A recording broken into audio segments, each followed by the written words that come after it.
মুলতান সুলতানের বিপক্ষে রিশাদ হোসেনের ব্যাটিং অর্ডারের উন্নতি হয়।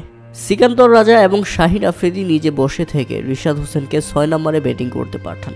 তবে রিশাদ হোসেন মনে হয় একটু তাড়াহুড়াই করে ফেলেছেন। এত বড় একটা সুযোগ পাওয়ার পর রিশাদ হোসেনের উচিত ছিল একটু সময় নিয়ে ব্যাটিং করার। রিশাদ হোসেন এসেই যে তাড়াহুড়া বাঁধিয়ে দিয়েছিলেন তাতে উইকেটটা বিলিয়ে দিবেন এমনটাই স্বাভাবিক ছিল। লাহোর 4 উইকেট হারানোর পর উইকেটে আসেন রিশাদ হোসেন আর এসেই শুরুর বল থেকেই মারমুখী ভঙ্গিতে ব্যাট চালাতে থাকেন, যেখানে তিনি পুরোপুরি ব্যর্থ হয়েছেন এবং ওসামা মিরার দ্বিতীয় ডেলিভারিতে রীতিমতো বোল্ড হয়ে যান তিনি। তাতে 4 বলে 2 রান করে শেষ হয় রিশাদ হোসেনের ইনিংস।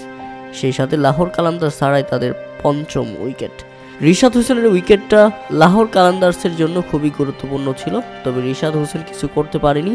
এতে ব্যাপকভাবে চাপে পড়ে যায় দলটি, কেননা তাদেরকে চেজ করতে হবে 228 রানের মতো বিশাল লক্ষ্য। উল্লেখ্য যে এর আগে বোলিং করতে এসে নির্ধারিত 4 ওভার বোলিং করে 45 রান খরচায় 2 উইকেট তুলে নিয়েছেন রিশাদ হোসেন। এদিন লাহোর কালান্দার্সের বোলারদের মধ্যে একমাত্র রিশাদ হোসেন যিনি কিনা 2 উইকেট শিকার করেছেন।